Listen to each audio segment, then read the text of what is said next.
According to a recent Gallup poll, Americans' top economic concerns are high cost of living, the cost of their home, and not earning or saving enough money. My next guest has several ways consumers can find ways to save despite economic uncertainty. I want to bring in Lawrence Sprung, who is the Mitlin financial founder and author of Financial Planning Made Personal, to talk through some of the ways consumers can save as part of our saving series brought to you by Synchrony.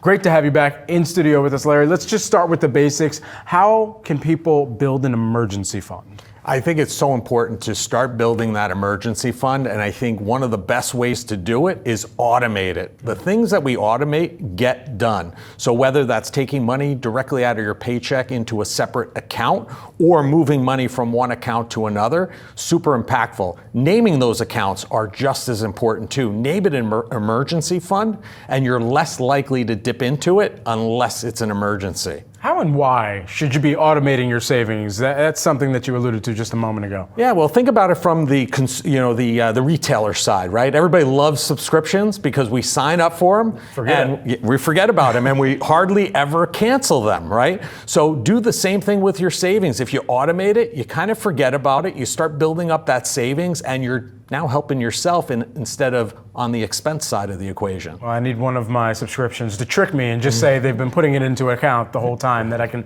activate a little bit later on. You know, as you're thinking about monthly expenses, how do you know where you can make some of those strategic cuts?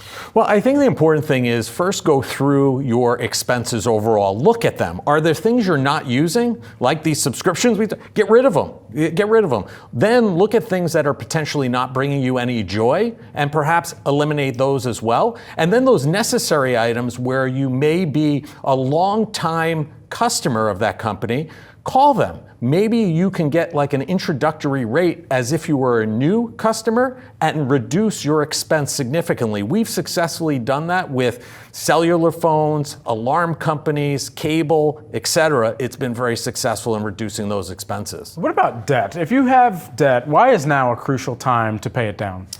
Well, interest rates now are significantly higher than where they were, for sure. And more importantly, I mean, credit card debt, there is a difference between good debt and bad debt. Right. I would say credit card debt is the more problematic, higher interest rate. So it's really important that if you want to increase your savings, you've got to cut your expenses. And one easy way to do that is to start paying down those expenses, those debts, so that your interest costs go down and you have more money to save to those other areas you're looking to save for. Is there an easier method to try and deploy? We know about the snowball, the avalanche methods. Which one do you see most commonly tapped? The one that you're going to do. The one that you're going to use and use on a regular basis is the one. Just figure out a way that works for you. Are there pros and cons to each of those methods you just mentioned? Absolutely. But at the end of the day, if one, the better one for you is you're not going to follow, it doesn't make sense. Follow the one that you're going to be able to execute on and continue with. How can consumers practice mindful spending here? This is something that, especially as they're looking across economic prospects, whether that be employment or whether that just be going through their own expenses and pulling back, that they'll start to deploy and they'll start to put into action as well. What is mindful spending on aggregate? So, I mean, we're always inundated with things that we could potentially purchase, and sometimes those might be good, sometimes maybe not so. So at the end of the day, you have to look at the mindfulness of the spending, look at that potential purchase, and perhaps take 24 to 48 hours before you actually pull the trigger on making that purchase and see if it's something you still want to buy.